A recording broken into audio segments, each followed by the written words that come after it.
படிக்கிறதுக்கு ஒரு மோட்டிவேஷனே இருக்க மாட்டேங்குது. இப்படியே விட்டா சரி வராது. இப்பல இருந்தே ஜூன் மாசத்துல இருந்தே ஃபுல்லா சீரியஸா உட்காந்து படிச்சு 200 out of 200 எடுத்து இந்த உலகத்துக்கு நான் யாரு அப்படின்றத காட்டுறேன். தம்பி, ஜூன் முடிஞ்சு ஜூலை ஆரம்பிச்சு 4 நாள் ஆச்சுப்பா. ஓ, ஜூலை ஆரம்பிச்சிருச்சு. ஓ, 2 மாசம் வேஸ்ட் ஆப்போ. இந்த அகாடமிக் இயருடைய ஸ்டார்டிங்ல இப்படி படிக்கணும், அப்படி படிக்கணும், இதெல்லாம் முடிக்கணும் அப்படின்னு 1000 பிளான் பண்ணிருப்போம். ஆனா கடைசியில என்ன ஆச்சு?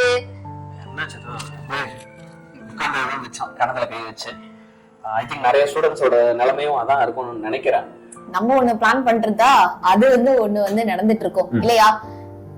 So my boys and girls, உங்களுக்கு சப்போஸ் நீங்க இந்த வருஷத்தோட ஸ்டார்டிங்க இப்படி எல்லாம் ஸ்டார்ட் பண்ணணும், ஸ்டார்டிங்ல இருந்து டெய்லி சூப்பராலாம் படிக்கணும் அப்படின்னு ஒரு சில விஷயங்கள் பிளான் பண்ணிருப்போம் சார். ஆனா அது பிளான் பண்ண மாதிரி நான் 100% எக்ஸிக்யூட் பண்ணல அப்படின்னா அப்போ இந்த வீடியோ முழுக்க முழுக்க உங்களுக்காக மட்டுமே. நம்ம ஒரு பிளான் பண்றோம், அது சக்சஸ் ஆகல அப்படின்னா அதுக்கு 3 ரீசன்ஸ் முக்கியமா இருக்கு. ஒன் இஸ் அன்ரியலிஸ்டிக்கான ஒரு பிளானிங், அன்ரியலிஸ்டிக்கான ஒரு ஸ்டடி டார்கெட் வைக்கிறது. அன்ரியலிஸ்டிக்னா என்ன? இப்போ புரியுற மாதிரி சொல்லுங்க. என்னால ஒரு 1 hourல ஒரு 10 2 மார்க் क्वेश्चन தான் படிக்க முடியும் அப்படின்னு வெச்சுக்கோங்க சார். இதுவே நான் ஒரு 1 hourல எல்லா புக் பேக் क्वेश्चनமே 2 மார்க் 5 மார்க் ப்ராப்ளம் எல்லாத்தையுமே முடிச்சணும் அப்படின்னு நான் பிளான்ல போடுறதுதான் அன்ரியலிஸ்டிக்கான ஸ்டடி பிளான். நான் எக்ஸாம் ப்ரிப்பேர் பண்றதுக்கு முன்னாடி நாளைக்கு எக்ஸாம் வச்சுக்கோங்களேன், கிடைக்கிறது பாப்பேன் 6 மணி நேரம் இருக்கு. 1 மணி நேரத்துக்கு ஒரு சாப்டர்ல பாத்தீங்க அப்படின்னா 30 5 மார்க் இருக்கும், 40 2 3 மார்க் இருக்கும், 20 ப்ராப்ளம் இருக்கும், 15 1 மார்க் இருக்கும். மனசாட்சியே இல்ல மன நண்பன் 1 மணி நேரத்துல ஒரு சாப்டர், 6 மணி நேரத்துல 6 சாப்டர் முடிச்சிடலாம் வா அப்படின்ட்டு.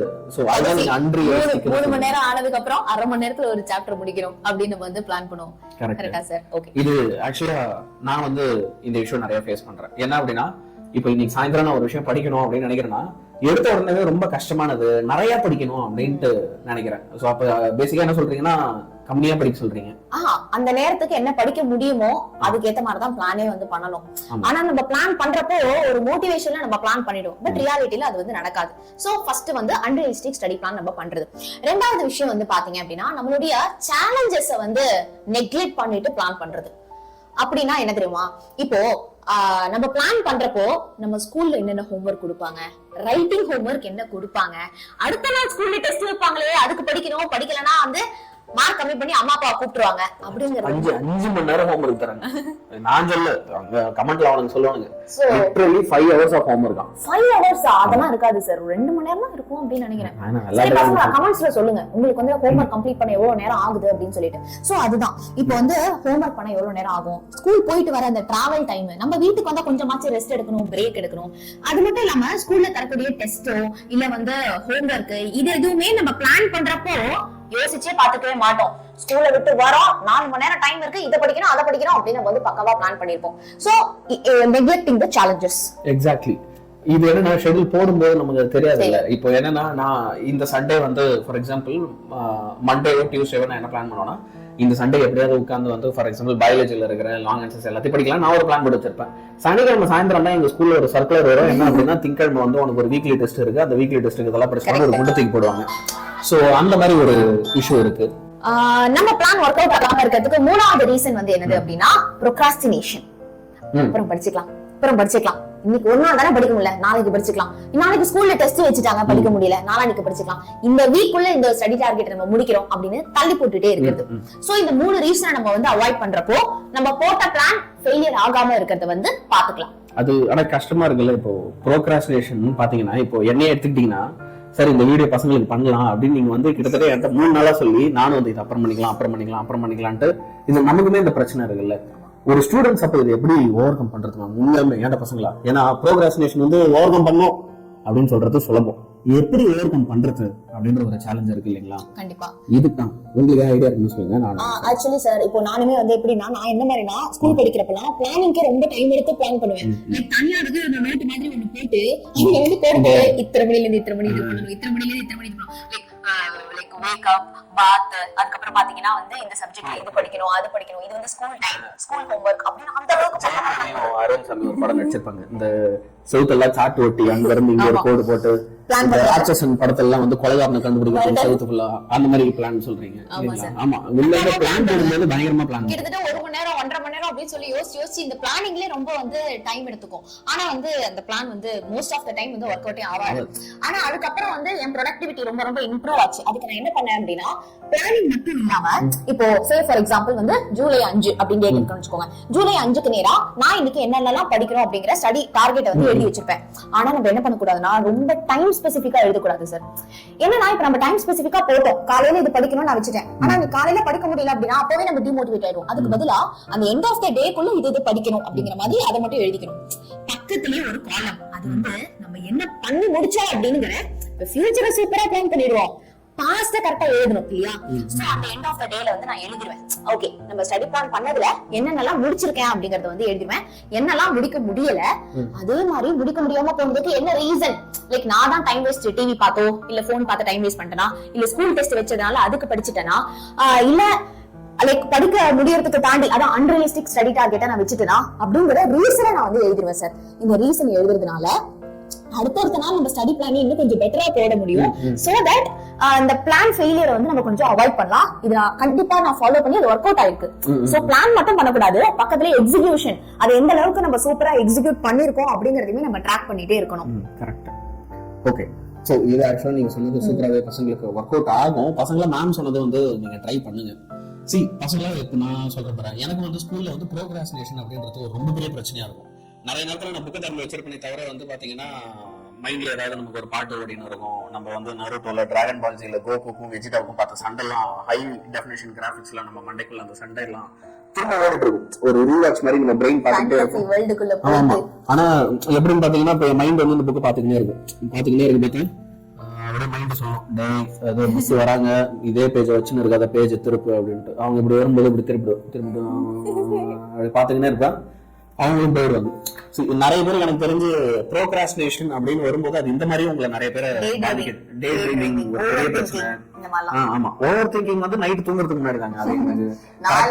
ஆமா காலையில எழுந்திருக்கிறேன் நல்லா படிக்கிறேன் அலாரம் வைக்கிறோம் அப்படின்லாம் நாங்க பண்ணுவோம், பண்ண மாட்டோம். ஆனா எழுந்திருக்க மாட்டோம். அது வேற கதை. அது இன்னொரு நாள் நம்ம சமாளிச்சுக்கலாம்.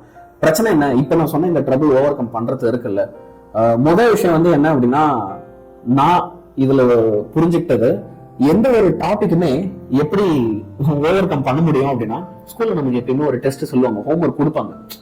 அது எப்படி இருந்தாலும் நம்ம பண்ணிடுவாங்க.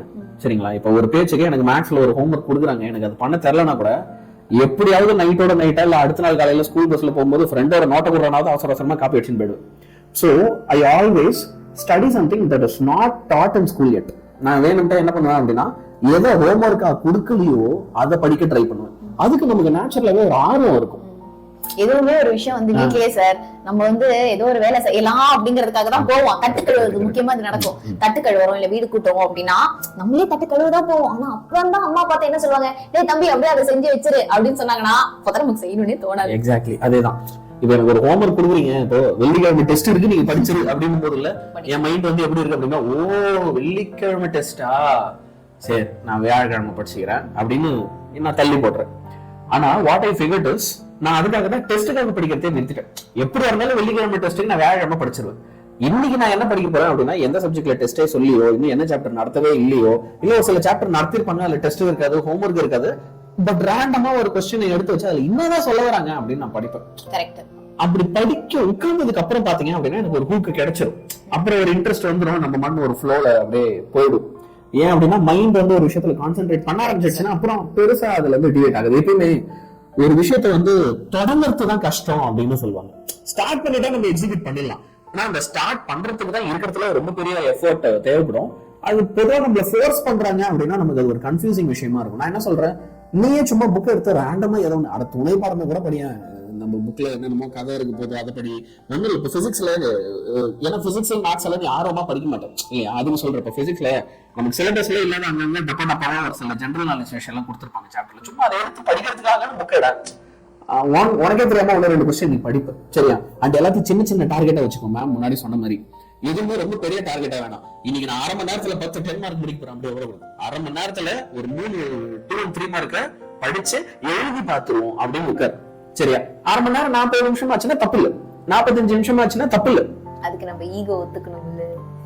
அது ஈகோல இப்போ அந்த ஈகோ வந்து நம்ம எல்லாமே சொல்றோம் சார், சொல்றது ஈஸி. ஆனா வந்து ஒரு ரியாலிட்டியா ஒரு ஸ்டூடெண்டா, அதுவும் இப்போ இருக்கிற ஒரு ஸ்டூடெண்டோட ஷூஸ்ல இருந்து நான் பேசுறப்போ, ஒரு பக்கம் வந்து பாத்தீங்க அப்படின்னா 4 புல்லட் சேர்ந்து அட்டாக் பண்ற மாதிரி தான். ஒரு பக்கம் வந்து school test, school exam, daily test, monthly test, unit test அப்படின்னு. இன்னொரு பக்கம் வந்து பாத்தீங்கன்னா ரைட்டிங் ஹோம்வொர்க், ஃபேர் நோட் எழுத சொல்றாங்க, புக்கை பார்த்து அப்படி காப்பி பண்ணிட்டு வர சொல்றாங்களா சார், புக் பேக் ஆன்சர்லாம் மார்க் பண்ணி கொடுத்துட்டாங்க, அதை வந்து நோட் எழுதிட்டு வர சொல்றாங்க, record writing, observation. So writing homework ஒரு பக்கம். அதுக்கப்புறமா வந்து பாத்தீங்க அப்படின்னா டெஃபினட்டா a lot of pressure வந்து it is created sir. so இவ்ளோ சைடுல இருந்து இவ்ளோ pressure இருக்கு. and also முக்கியமா நம்ம 10th 11th 12th பசங்களுக்கு வந்து காம்படிஷன், ரைட்? இத்தனை மார்க் வாங்கினாதான் இந்த குரூப் கிடைக்கும், இந்த சீட் கிடைக்கும் அப்படிங்கிற காம்படிஷன் வந்து ரொம்ப ரொம்ப ஹையா இருக்கு. அண்ட் பேரண்ட் சைடுல இருந்து, ரிலேட்டிவ் சைட்ல இருந்து, ஃப்ரெண்ட் சைடுல இருந்து ஒரு ஹை ஒரு எக்ஸ்பெக்டேஷன், ஒரு pressure வந்து இல்ல. it is not very easy to handle sir. நம்ம ஒன்னு பிளான் பண்ணா கூட இல்ல, அதை நிம்மதியா எக்ஸிக்யூட் பண்றதுக்கு வந்து இல்ல, இந்த காம்படிஷன் வந்து ரொம்ப ரொம்ப ஒரு டஃப்பான ஒரு விஷயம் சார். தனியா பண்ண முடியல அப்படின்னா நான் என்ன சொல்றேன், அப்போ நம்ம டெய்லி வந்து ஒரு 1.5 மணி நேரம் கிளாஸ் எடுக்கிறோம். ஆனா சொல்றேன் ஒரு 20 நிமிஷம் மட்டும் கவனிக்கிட்டோம். சப்போஸ் சார் என்னால 1.5 மணி நேரம் கவனிக்க முடியாது சார், எனக்கு நிறைய ஹோம்வொர்க் இருக்கு.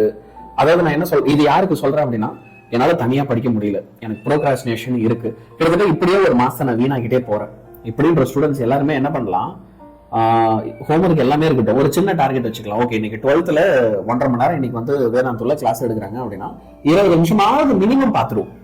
அந்த 20 நிமிஷம் நீ தள்ளி போட்டு கூட பாரு, புரியுதா? உனக்கு எந்த இடம் புரியலையோ அதை மட்டும் பாத்துக்கோ, என்ன கான்செப்ட் சொல்றாங்கன்னு பாத்துக்கோ. Maybe try something like that. அதாவது ஏன் வந்து நான் வீடியோ வந்து பாரு அப்படியே சேனலுக்கு ஏன் சைட்ல மார்க்கெட்டிங் பண்றது பத்தியா அப்படின்னா அது ராஜதந்திரம். பட் அது பின்னாடி வந்து இருக்க ஃபேக்ட் ஒன்னு சொல்லிடுறேன். என்ன அப்படின்னா, சம்டைம்ஸ் வென் நம்மளால ஒரு சில விஷயங்களை தனியா செய்ய முடியல அப்படின்னும் போது இன்னொருத்தர் அதை செய்யும் போது அவங்க கூட சேர்ந்து செய்யறது இட் வில் பி ஈஸி. கண்டிப்பா அது வந்து நம்மளால முடியாது அப்படிங்கிறது கிடையாது, ஒரு சின்ன ஒரு புஷ் மாதிரி. ஓகே, சோ அந்த ஸ்டார்டிங் ட்ரபிள் இருக்கு அப்படிங்கறப்ப ஒரு புஷ் மாதிரி. ஆக்சுவலி சொல்ல போனா சார், நம்ம மாரத்தான்லாம் லாங் மாரத்தான்ஸ் எல்லாம் பண்ணப்போ ஸ்டூடெண்ட்ஸ் ஃபீல் பண்ணது என்ன தெரியுமா, மேம் 6 மணி நேரம் டைம் போனதே ஆக்சுவலி தெரியல.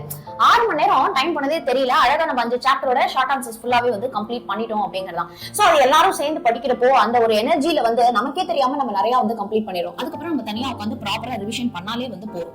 சோ இப்போ வந்து ஜூன் மந்த் கம்ப்ளீட்டா வந்து வேஸ்ட் பண்ணிட்டோம். நம்ம பிளான் பண்ணது எதுவுமே வந்து இல்ல, நம்ம பிளான் பண்ண மாதிரி நினைச்ச மாதிரி வந்து போகல. சோ அவ்வளவுதானா, அடுத்த மாசம் நமக்கு வேஸ்ட் ஆகாம இருக்கணும். முக்கியமா இந்த ஜூலை மந்த் பிளான் சக்சஸ் ஆகணும் அப்படின்னா one thing you need to remember, போன மாசம் போட்ட பிளான் இந்த மாசம் வந்து ஒர்க் அவுட் ஆகவே ஆகாது. ஏன்னா the time is limited. ஏன்னா இந்த மாசம் என்ன எக்ஸாம் சார் வருது, மிட் டர்ம் எக்ஸாம் வருது. ஓகே, சோ திரும்பி பாக்குறதுக்குள்ள அடுத்த quarterly, half yearly, second mid போயிட்டே வந்து இருக்கும். சோ இந்த ஃபர்ஸ்ட் மிட் டர்ம் எக்ஸாமுக்கு இந்த ஒரு குட்டி விஷயத்தை மட்டும் நம்ம டார்கெட்டா வந்து வச்சுக்கலாம். என்ன சார் அது? நான் ஏற்கனவே பசங்க கிட்ட கொடுத்த ஒரு சேலஞ்ச் தான். இந்த வாட்டி வந்து எல்லாத்துலயும் சென்டம் எடுக்கலாம் ட்ரை பண்ணலாம். ஆனா எல்லா சப்ஜெக்ட்லயும் 90+ எப்படி எடுத்தோம். ஃபர்ஸ்ட் மிட் டர்ம்ல நம்ம ஒரு 90+ எல்லா சப்ஜெக்ட்லயும் எடுத்தோம் அப்படின்னா நமக்கு அது ஒரு நல்ல கான்பிடன்ஸ் தரும். ஏதோ ஒரு சப்ஜெக்ட்ல 2 சப்ஜெக்ட்ல சென்டம் எடுத்துட்டு மீதியில எல்லாம் வந்து 80, 70 அப்படி கூட வேண்டாம். நான் வந்து சொல்றது என்னன்னா, எல்லாத்தையுமே கொஞ்சம் ஈக்குவலா படிச்சு எல்லாத்துலயுமே 90+ எடுத்துட்டு ஃபர்ஸ்ட் மிட் டர்ம்ல தான் எடுக்க முடியும். அப்புறம் இன்னொரு விஷயம், இந்த வாட்டி நிறைய ஸ்கூல்ஸ்ல வந்து பாத்தீங்கன்னா புக்பாக்கெல்லாம் விட்டு புக்கிங் சைட் கொஸ்டின் நிறைய டெஸ்ட் வைக்கிறாங்க.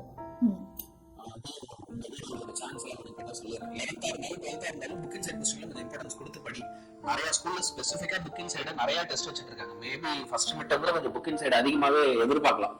அதுக்குள்ள கம்மி இல்லையா சார்? சோ புக்கிங் சைடுல இருந்து டெஃபினட்டா வரதான் வந்து போகுது. நீ பப்ளிக்ல இப்ப கேட்க ஆரம்பிச்சாங்கல, அதனால இப்பவே பசங்களை ட்ரெயின் பண்றாங்க எல்லாரும் உஷாராயிக்கு. ரெண்டாவது சார், இப்போ வந்து டைம் ரொம்ப ரொம்ப லிமிட்டடா தான் இருக்கு. நான் சொன்ன மாதிரி லாஸ்ட் மந்தோட பிளான் இந்த மந்த் வந்து ஒர்க் அவுட்டே ஆகாது. சோ பி ஸ்மார்ட் அண்ட் நம்ம பிளான் அப்கிரேட் பண்ற ஒரு நேரம் வந்து வந்தாச்சு.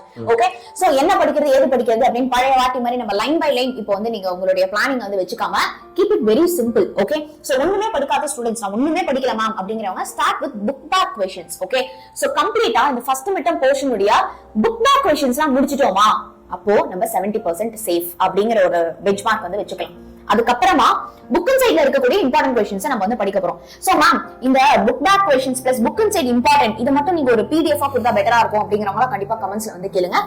இந்த புக் அண்ட் சைட்ல இருக்கிற இம்பார்ட்டன்ட் புக் பேக் क्वेश्चन மட்டும் இந்த ஃபர்ஸ்ட் மிட் டர்ம் உடைய சாப்டர்ஸ் எல்லாத்துக்குமே தரவா படிச்சிட்டோம் அப்படினாலே அது வந்து நம்மளுடைய ஒரு 85% ஆஃப் சக்சஸ் அப்படிங்கறத பிரெயின்ல நம்ம நல்லா வந்து ஏத்திக்கும். ஓகே மேம், இது ரெண்டுமே நான் ஆல்ரெடி கம்ப்ளீட் பண்ணிட்டேன் அப்படிங்கறவங்க என்ன பண்ணலாம், லைன் பை லைன் சூப்பரா படிக்கலாம். அப்ப creative questions, book and side questions எல்லாத்தையுமே வந்து சமயா அட்டெண்ட் பண்ணலாம்.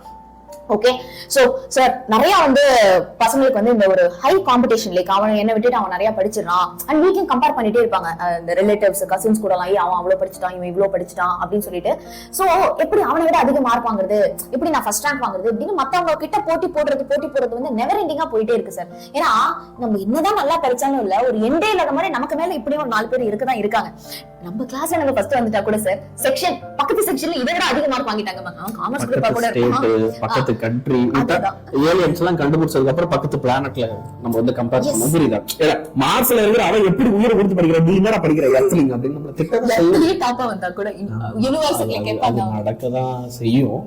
சரி, அதுக்குதான் வந்து முதல் விஷயம் வந்து நம்ம யாரு கூட காம்படிட் பண்ணோம் அப்படின்னா நம்ம கூட. இப்போ நம்மளோட மோசமான எதிரி யாரு அப்படின்னா நம்ம தான். இப்போ யானியன் சாரோட இருக்கிறதுல லைஃப்ல மோசமான எதிரி யாரு அப்படின்னா யானியன் சார் தான். ஏன்னா வாழ்க்கையில விருப்பம் அப்படின்னு சொல்லும்போது கொஞ்ச நேரம் கழிச்சு விருப்பம் அப்படின்னு நம்ம கிட்ட சொல்றது உள்ள இருக்கிறவங்க தான். ஸோ ஃபர்ஸ்ட் நம்ம கூட காம்படிட் பண்ணலாம். நான் என்ன சொல்றேன், eventually we compete with others. வெளியில இருக்கிற கூட நம்ம காம்படிட் பண்ண தான் போறோம், ஜெயிக்க தான் போறோம். லெட்ஸ் சே நான் ஒரு ஸ்டூடெண்ட், நான் ஒரு ஆவரேஜ் ஸ்டூடெண்ட், நான் 50ஸ்ல இருக்கேன் 60ஸ்ல இருக்கேன். அப்ப முதல்ல நீ உன் கூட காம்படிஷன் போடு. உன்னோட ப்ரீவியஸ் பெஸ்ட் என்ன 60 65 அது ஒரு 70க்கு புஷ் பண்றதுக்கு இந்த வாட்டி ட்ரை பண்ணு, 75க்கு புஷ் பண்றதுக்கு நீ ட்ரை பண்ணு. அப்போ அடுத்து ஒரு குவார்டர்லி எக்ஸாம் வரும்போது உன்னோட ப்ரீவியஸ் பெஸ்ட் 70 75 பிளஸ் இருக்கும். இப்போ அது ஒரு 80 85 பிளஸ்க்கு புஷ் பண்றதுக்கு கஷ்டப்படும். நீ உன் கூட போட்டி போடு போதும். மீதி எல்லாமே வெறும் நாய்ஸ் தாண்டா.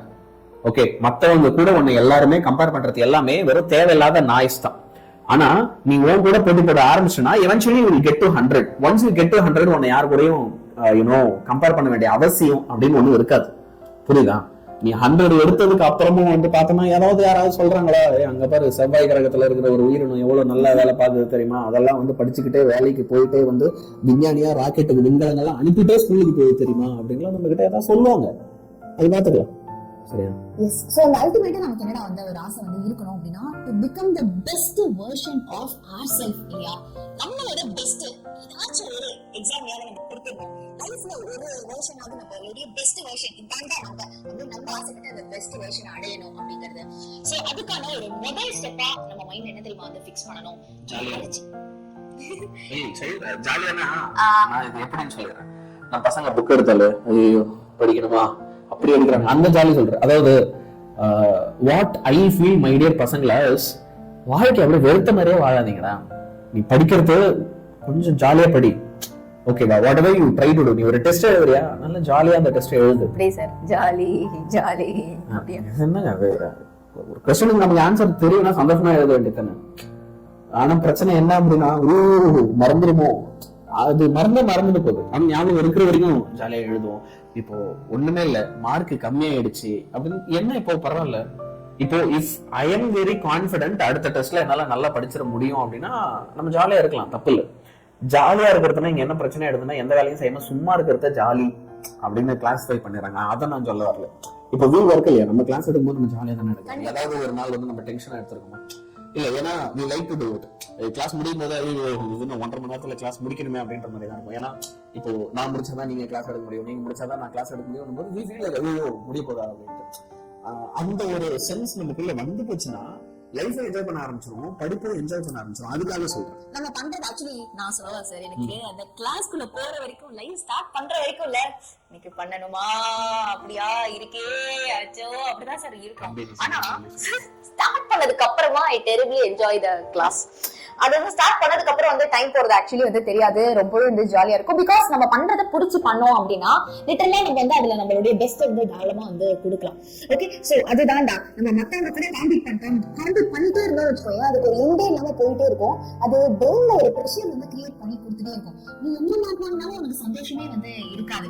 புரியுதா? நீ 99 வாங்கினா கூட 100 வாங்குறதுக்கு அத்தனை பேர் இருப்பான். நீ 100க்கு 100 வாங்கிட்டா கூட இல்ல, உன் கூட சேர்ந்து அத்தனை பேர் வந்து 100க்கு 100 வாங்கியிருப்பான். சோ இது வந்து நெவர் எண்டிங் கேமா இருக்கு இல்லையா? So just stop everything. Okay, இப்போ after this video stop comparing yourself with others. நம்மளோட ஒரே குறிக்கோள் என்னவா தெரியுமா இருக்கணும்? To become the best version of ourselves. அதோட first step வந்து என்ன தெரியுமா? To become every day the better version of ourselves. நேத்தை விட ஒரு 5% ஏதோ ஒரு சின்ன விஷயம் நான் என்கிட்ட இம்ப்ரூவ் பண்ணிருக்கேனா, ஓகே, சோ அத மட்டும் நம்ம வந்து என்ன பண்ணுவோம் அப்படின்னா வந்து ஃபோக்கஸ் பண்ணுவோம். கரெக்டா? நீ வந்து வெறும் ஒரு 10% இருக்கனே வச்சுக்கோயேன், டெய்லி 5% 5% 5% 5%ன்னு ஒரு கமிட்மெண்டோட, ஒரு கன்சிஸ்டன்சியோட, ஒரு டிசிப்ளினோட நீ உங்க எனர்ஜி, உங்க டைம், உங்க போக்கஸ் எல்லாத்தையுமே செலவிட்டீங்க அப்படின்னா அதுக்கான பலன் கண்டிப்பா தேடி வரும். ஏன் ஒரு நாள் நீ உன்னோட 100 ரீச் பண்ணிட மாட்டியா? எஸ். சோ உங்களுடைய போக்கஸ் ஃபுல்லாவே அவன் என்ன பண்றான், இவன் என்ன பண்றான் இருக்கக்கூடாது. Right? To become the better version of our செல்ஃப்ல மட்டும்தான் வந்து இருக்கணும். ஓகே, நம்ம நினைக்கிறத விட, நீ நினைக்கிறத விட உன்னுடைய கெபாசிட்டி, ஓகே, நினைச்சு பார்க்க முடியாத அளவுக்கு உங்களுக்கு சாதிக்கிறதுக்கான எல்லா கெபாசிட்டியுமே வந்து இருக்கு.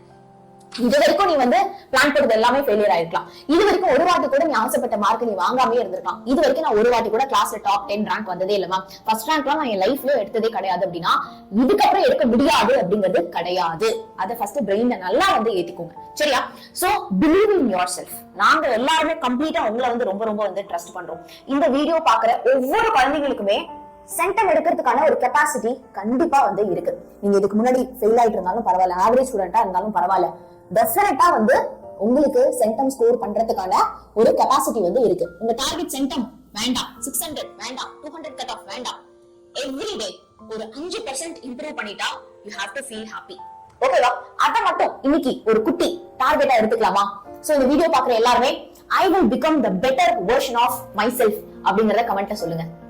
கண்டிப்பா மேம் சொன்னது ஒரு சூப்பரான விஷயம். அண்ட் இதை நீங்க ட்ரேஸ் பண்றதுக்கு நான் ஒரே ஒரு விஷயம் சொல்றேன். டெய்லியுமே டைரி கீரி வச்சிருக்க, ஒரு நோட் புக் வச்சிருக்கேன்னு வச்சுக்கோங்க, அன்னைக்கு நீ உருப்படியா என்ன பண்ணி அதை மட்டும் எழுதி வச்சுட்டு படுத்துங்க. சரியா? டெய்லி ஒரு நோட் புக் எடுத்து something I did good today, அது ஏதோ ஒரு ஷார்ட் ஆன்சர் படிச்சதா இருக்கலாம், ஏதோ ஒரு 5 மார்க் படிச்சதா இருக்கலாம், நல்லா படுத்து தூங்கந்தா இருக்கலாம், நல்லா சாப்பிட்டதா இருக்கலாம், ஏதோ ஒண்ணு. ஆனா வந்து முதல்ல நீயே அன்னைக்கு ஏதோ ஒரு நல்ல விஷயம் ஓகே பண்ணிருப்ப, நீ ஏதோ ஒரு விஷயம் பண்ணும்போது உனக்கு ஒரு சாட்டிஸ்பாக்சன் வந்திருக்கும். Something will make you satisfied. புரியுதா? அதை எழுதி வச்சுட்டு படு. அது எடுத்து பார்க்கும்போது இல்ல நமக்கு ஐ திங்க் அந்த நெகட்டிவிட்டி நம்மள விட்டு போயிடும். எவ்ரிடே இஃப் யூ டூ இல்லாட்டி நான் எடுத்து எழுதும் போது எனக்கு நெகட்டிவிட்டி போயிடும், சுறுசுறுப்பு வந்துடும். உடம்புல இருந்து நெகட்டிவிட்டி போச்சுன்னா சுறுசுறுப்பு தானா வந்துடும். Very active. ஆல்சோ இல்ல அந்த டேல எனக்கு எந்த நல்ல விஷயமே நடக்கல மேம் அப்படின்னா கூட இல்ல, how you feel that day, do you felt bad or something make you feel very very worse, whatever is it, உனக்கு ஷேர் பண்ண யாருமே இல்லையா, go to your personal diary. Okay, அதுதான் இனிமே நம்மளோட ஒரு ஃப்ரெண்ட் மாதிரி. சரியா? அதுல போயிட்டு நீ எழுது, இது இந்த விஷயம் நடந்தது வந்து எனக்கு வந்து பிடிக்கல, இந்த விஷயம் நடந்தது வந்து என்ன ரொம்ப பாதிக்குது அப்படின்னு சொல்லிட்டு வாட் எவர் உன் மைண்ட்ல ஓடுற விஷயம் எல்லாம் வந்து இல்ல, நீ மனுஷங்க வேற ஒருத்தவங்க கிட்ட போய் சொன்னேன்னு வச்சுக்கோயேன், அவங்க வந்து ஜட்ஜ் பண்ணாம இருந்தாங்கன்னா நல்லது. ஆனா அது ஜட்ஜ் பண்ணலாம், நம்ம அவங்க கிட்ட ஷேர் பண்ற விஷயத்த ஒரு நாள் நமக்கே அகேன்ஸ்டா கூட வந்து யூஸ் பண்ணலாம், இல்லனா சொல்யூஷன் கொடுக்குறேன் அப்படிங்கிற பேர்ல நம்மளே அவங்க புரிஞ்சுக்காம கூட இருக்கலாம். சோ நம்ம மைண்ட்ல ஓடிட்டு இருக்கிற எல்லா வார்த்தையும் என்ன பண்ணிடலாம், நம்ம வந்து அந்த டைரியில கூட வந்து நம்ம எழுதலாம். Okay, it is also a venting mechanism. So அந்த நாள்ல நடந்த நல்ல விஷயமா இருக்கட்டும், இல்ல அந்த நாள்ல when something went bad ஆ இருக்கட்டும், நம்மளே நமக்கு ஒரு லெசன் வந்து சொல்லிப்போம்ல, இன்னைக்கு நம்ம இதை தப்பு பண்ணிட்டோம், நாளையில இருந்து நான் இது பண்ண மாட்டேன் அப்படிங்கறதெல்லாம் வந்து எழுதி வச்சுட்டே வந்து வாங்க. ஓகே, சோ ஒரு 5% இம்ப்ரூவ்மெண்ட் இந்த மாதிரி எவ்ரிடே 5% தான் கேக்குறேன். கொஞ்சம் நம்ம இம்ப்ரூவ் பண்றப்போ one day definitely we'll reach the best version of ourselves.